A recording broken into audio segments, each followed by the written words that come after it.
Locker 214 clicks every day at 2:14, and no one opens it. I subbed at the school and watched. Doodles, a folded note, a dead name appearing on the attendance screen. Phones corrupt. Kids dare each other. Teachers hush it. At 2:14, the metal laughs like someone remembering. I stopped going after that.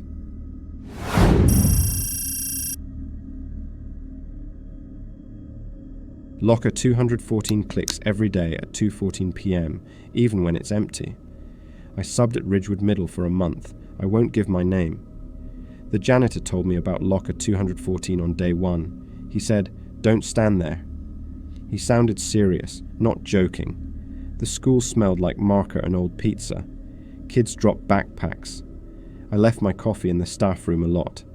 Little dumb things. I forgot to water a plant once and the leaves curled up like paper.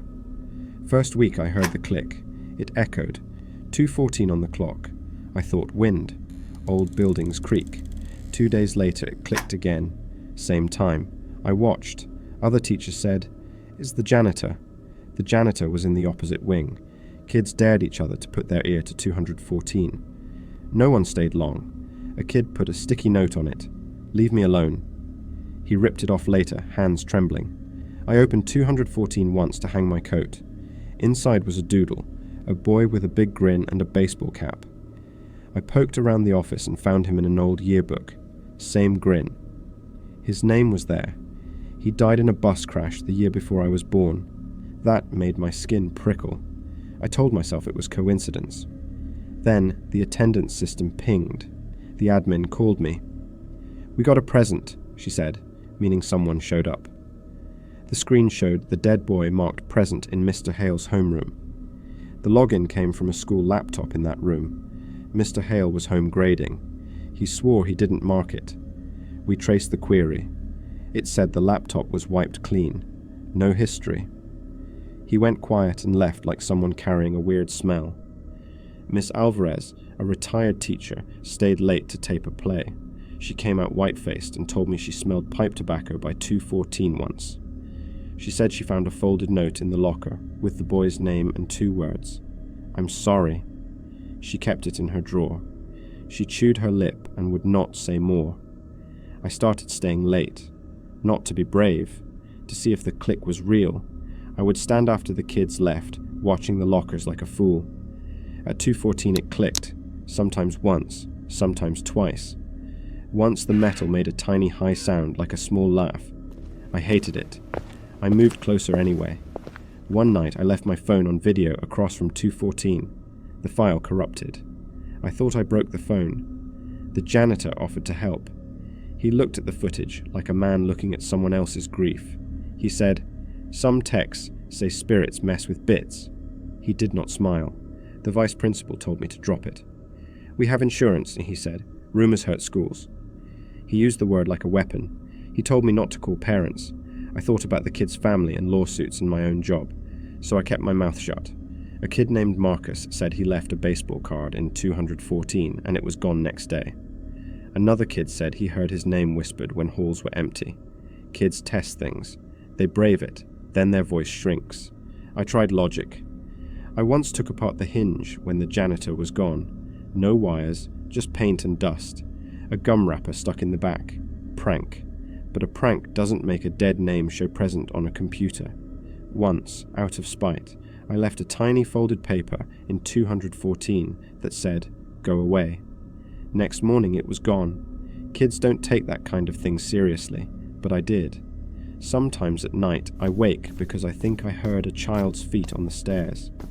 Then I tell myself it's cars outside and go back to sleep. Still, the sound won't leave me. One rainy day I left my trunk unlocked by mistake and thought about fines. Small life stuff. I walked in and Miss Alvarez was at 2:14 reading a folded paper by flashlight. She handed it to me without a word. It said, "Tell them I'm okay." My mouth went dry. Her hands shook. She said she found it long ago and kept it because she didn't want kids to see. I asked if it was his handwriting. She said, "Does it matter?" and smiled like someone who hid a hurt for too long. A week later, the attendance system flagged him present again. The state sent a man in a cheap suit to look. He sat and asked if I believed in ghosts. He checked the laptop and left without saying much. The janitor swore he saw the man toss an old lunchbox in a bin. 2 weeks later, they put up a plaque about safety and rumors. Ms. Alvarez retired. Kids moved on. Subs forget the time. The click kept going. Sometimes I hear a small laugh when I pass. Once a kid tapped 214 and ran crying. He had a bruise like a coin under the skin. I watched him in class, and he kept staring at the lockers. At home, I would wake and remember minor things, like a plate left unwashed. I would think about that kid and the bruise and worry, and then wash the plate and watch television until I fell asleep. I quit that term. I told myself other reasons.